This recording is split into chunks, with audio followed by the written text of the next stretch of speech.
Chitra, Social Talk.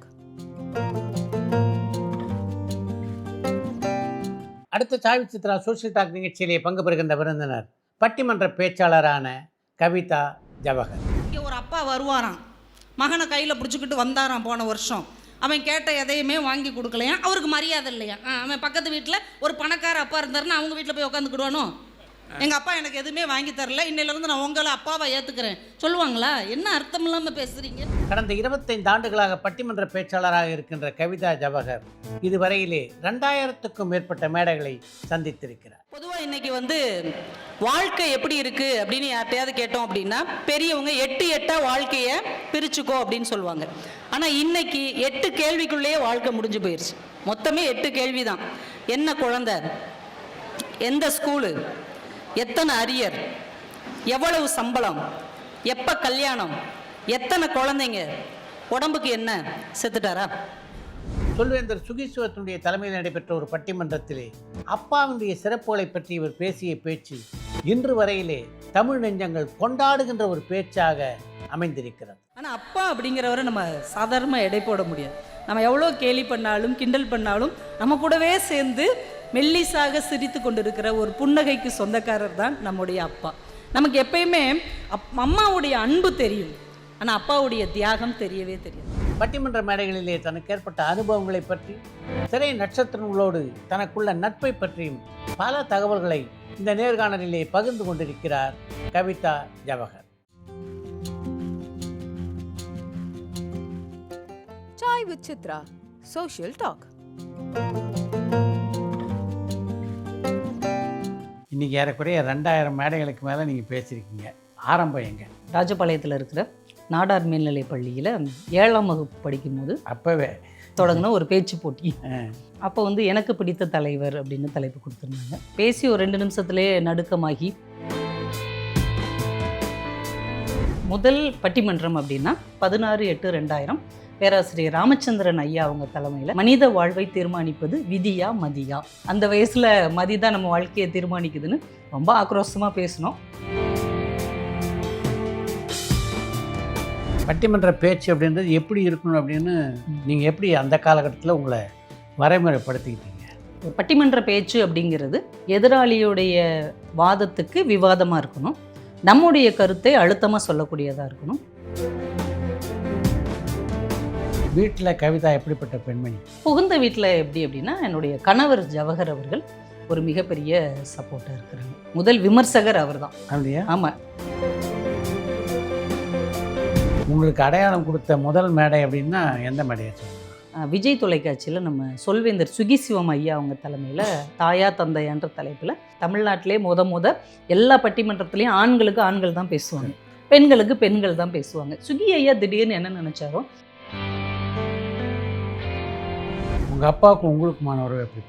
அப்பாவுக்கு எனக்குமான உறவு அப்படின்னு சொல்லணும்னா, இந்த சேர்ந்தாப்புல ஒரு 100 வார்த்தை பேசியிருப்பேனான்னு கூட தெரியல.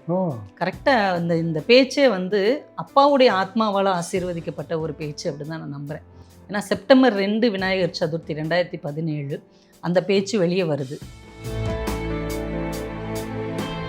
ஒரு எளிய குடும்பத்தில் நம்ம இருந்தால் கூட எல்லாருமே அப்போல்லாம் 12th முடிச்சாலே திருமணம் பண்ணிடுவாங்க. என் கூட 10ஆம் வகுப்பு படித்த பிள்ளைங்களுக்குலாம் உடனே திருமணம் ஆயிடுச்சு. கல்லூரியில இவளை படிக்க வைக்க வேண்டாம்னு சொந்தக்காரங்க சொன்னாங்க. நடுவர்களில் உங்களுக்கு ரொம்ப பிடித்த நடுவர்கள் அப்படின்னு யாரெல்லாம்? நாஞ்சில் சம்பத் ஐயாவிலிருந்து ஆரம்பிக்கலாம். நாஞ்சில் சம்பத் அவர்களை நீங்கள் ஒரு அரசியல்வாதியாக தான் பார்த்துருப்பீங்க, ஆனால் அவர் ஒரு இலக்கியவாதியாக மிக சிறந்த மனிதர். அப்படியா? வித்தியாசமான நடுவர்களுடைய தலைமையிலேயே நான் பேசியிருக்கிறேன். இப்போ இதில் யாருடைய தலைமையில் பேசும்போது உங்களுக்கு லேசான அச்சம் இருக்கு?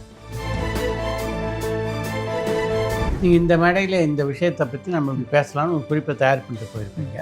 எதிரணியில் பேசுகிறவர் ஒரு வலுவான வாதத்தை வச்சு உங்களுடைய பேச்சையே திசை திருப்ப வாய்ப்பு இருக்குது. ஆமாம், அது மாதிரி தான் நிறைய இருக்கும். நான் ஒரு இதில் படித்தேன், டான்சேனியான்னு ஒரு நாடு இருக்கு இல்லையா, அங்கே ஒரு எரிமலை, அதில் ஒரு கணவன் மனைவி நடந்து போன தடம் இருக்குது. அந்த மனைவி நடந்து போன பாதச்சுவடு இருக்கு இல்லையா, அது லைட்டாக வளைஞ்சி குழிந்து இருக்குது. என்ன காரணம்னா, அவள் ஒரு குழந்தையை தூக்கிட்டு போயிருக்கலாம் அப்படின்னு ஆய்வாளர்கள் சொல்கிறாங்க. இத்தனை லட்சம் ஆண்டுகளுக்கு முன்னாடி கூட ஒரு குழந்தையை தூக்கிட்டு மனைவி தான் போயிருக்கிறா. இது ஒரு நல்ல வலுவான பாயிண்ட் தானே. இதை நான் சொன்னால் நல்லா கை தட்டிட்டாங்க. ராஜா அண்ணா வர்றாங்க. வாதத்திறமைன்னு நம்ம பட்டிமன்றத்தில் பார்த்தோம்னா இன்னைக்கு வரைக்கும் அதுக்கு ஸ்ட்ராங்காக நம்ம வந்து 2 பேர் தான் சொல்ல முடியும். பாரதி பாஸ்கர் மேடம், பட்டிமன்ற ராஜா சார் தான். ஒரு மேடையில் பணமா குணமான்னு தலைப்பு, ராஜா சார் நடுவர், நான் வந்து பணமேன்னு பேசுகிறேன். இதுக்கு பாரதி மேடம் சொல்கிற பதில் என்னையே அழவச்சிருச்சு. இன்றைக்கு பல நடுவர்கள் இருந்தாலும் பட்டிமன்ற நடுவர்களில் வந்து சாலமன் பாப்பியா தான் ஒரு தனிக்காட்டு ராஜாவாக இருக்கு. ஆமாம், அவருடைய அனுபவமே 60 வருடங்கள் தாண்டிய ஒரு அனுபவம். எல்லாரையும் தன்னை நோக்கி வர வச்ச ஒரு பெரிய சாமர்த்தியமும் அறிவாற்றலும்.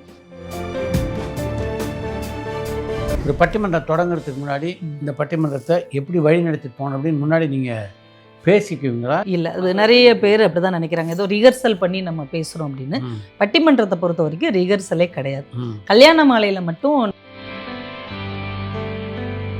இப்போ இந்த தலைப்பில் பேசணும் அப்படின்னு உங்களுக்கு சொல்கிறாங்க, எனக்கு இந்த தலைப்பு வேணால் அந்த தலைப்பில் நான் பேசுகிறேன் அப்படின்னு மாற்றி தேர்ந்தெடுத்துக்கிறதுக்கு பட்டிமன்ற பேச்சாளர்களுக்கு வாய்ப்பு உண்டா? பொதுவாக அது வந்து 100% நடுவருடைய கண்காணிப்புக்கு உட்பட்டது. சில பேர் என்ன பண்ணுவாங்கன்னா, நான் வளர்ந்து வர்ற காலத்தில் நான் பார்த்துருக்குறேன், ஒரு மேடையெல்லாம் பார்த்தா எனக்கு குணமானு சொல்லியிருக்கிறாங்க, குணம் அப்படின்னு. நான் அந்த அணியில் வந்து உட்காந்துட்டேன். இதில் முதல்ல பேசுகிறதுல ஏதாவது சங்கடங்கள் இருக்கா? பேச்சாளர் தொடங்குவார்ல, அவர் உண்மையிலே வந்து பலிகடா தான். பட்டிமன்ற பேச்சாளர்களை பொறுத்த வரைக்கும் அவங்களுக்கு மிகப்பெரிய உற்சாகம் அப்படின்னா ரசிகர்களுடைய கைத்தட்டலும் பாராட்டும். சில ஊரில் இந்த கைத்தட்டல் பாராட்டு எதுவும் இல்லாமல் இப்படியே உட்காந்து பார்த்துட்டு இருப்பாங்க பல பேர். இது ஒரு மலை மேலே உள்ள ஒரு கோவில் நிகழ்ச்சி, நைட்டு 12 மணிக்கு தொடங்குது. பொதுவாக பட்டிமன்ற மேடைகள் ஆழமான கருத்துக்களை சொல்கிறதுக்கு பதிலாக நகைச்சுவை மன்றங்களாக மாறிட்டு இருக்கு அப்படின்னு ஒரு குற்றச்சாட்டு. அதில் கொஞ்சம் உண்மையும் இருக்குது. ஏன்னா இன்னைக்கு உள்ள சினிமா படங்களும் இன்னைக்கு வர்ற டிவி நிகழ்ச்சிகளும் அவங்கள அப்படி ஆக்கி வச்சிருக்கு. ஆனால் இன்றைக்கு திரைக்கலைஞர்கள் பல பேர் பட்டிமன்ற நிகழ்ச்சிகளை கலந்துருக்காங்க. உண்மையை சொல்லணும் அப்படின்னா அவங்க திரைக்கலைஞராக இருந்த அந்த பிரம்மாண்டம் இருக்கு இல்லையா, அது அவங்க பட்டிமன்ற நடுவராக வரும்போது இல்லைன்னு தான் நான் சொல்லுவேன். ஏன்னா எந்த இடத்துல கிராஸ் பண்ணணுங்கிறது ஒரு நடுவருக்கு தெரியும். நீங்களே குறிப்பிட்ட மாதிரி முன்னாடி வந்து இந்த அளவுக்கு வீடியோ பதிவுலாம் இல்லை, அதனால் பேச்சில் ஒரு சுதந்திரம் இருக்குது. இப்போ வந்து யோசித்து பேச வேண்டிய ஒரு கட்டுப்பாடான ஒரு சூழல் இருக்குது. நீங்கள் என்ன பேசினாலும் மோசமான கமெண்ட்டு ஒரு 10 வருது. இந்த நம்ம சிறந்த ஆகச்சிறந்த பேச்சுன்னு நம்புகிற அப்பா பேச்சை கூட ஒரு 4 பேர் திட்டி வச்சுருக்காங்க. அப்போ இப்போ நம்ம மாண்புமிகு முதல்வர் ஸ்டாலின் ஐயா அவங்க பிறந்த நாளுக்கும் அவங்க கட்சியில் உள்ளவங்க நம்மளை விரும்பி பேச கூப்பிட்றாங்க. அப்போ நம்ம அவர் செஞ்ச நல்ல திட்டங்களை எல்லாம் நம்ம சொல்ல தானே செய்வோம். நேற்று எனக்கு ஒரு மெசேஜ் ஒருத்தர் அனுப்பியிருக்கிறார், எங்கள் ஊர் பக்கத்து கிராமத்துக்காரரு. நீங்கள் ஒரு மெசேஜ் அனுப்பினா உடனே பதிலுக்கு மெசேஜ் அனுப்புகின்ற அளவுக்கு விஜயோடு எந்த காலகட்டத்தில் உங்களுக்கு நட்பு பிறந்தது? திருக்குறளும் ஒரு குட்டி கதையும் நான் சொல்லியிருப்பேன். அவங்க விஜய் அண்ணாவும் அதை ஒரு மேடையில் சொல்லியிருந்தாங்க, அதே மாதிரி சொல்லியிருந்தாங்க. அது வந்து உடனே அவர் எங்கிட்ட இருந்து தான் காப்பி அடிச்சிட்டாருங்கிற மாதிரி அது உலகம் முழுக்க பரப்பி பெரிய சர்ச்சை மாதிரி ஆகுனாங்க. பெரும்பாலான பட்டிமன்ற பேச்சாளர் ஒரு மேடையில் பேசியிருந்த பல மேடைகளில் திரும்ப திரும்ப பேசுகிறாங்க அப்படின்னு ஒரு குற்றச்சாட்டு இருக்குது. நீங்கள் பல பட்டிமன்ற மேடைகளில் கலந்துட்டுருக்கீங்க, இன்னி வரைக்கும் உங்களால் மறக்க முடியாத பட்டிமன்ற மேடைகள் அப்படின்னு எதாவது சொல்லுங்கள். பட்டிமன்ற மேடை அப்படிங்கிறத விட பயணம் சொல்லலாம். அப்படி மறக்க முடியாத ஒரு பயணம், திகிலான பயணம்னு ஒன்று இருக்குது. தென்காசிக்கு அடுத்து பண்பொழில் அப்படின்னு ஒரு ஊர் பேசிட்டு 2 மணிக்கும் என்னமோ ரிட்டன் வர்றோம்.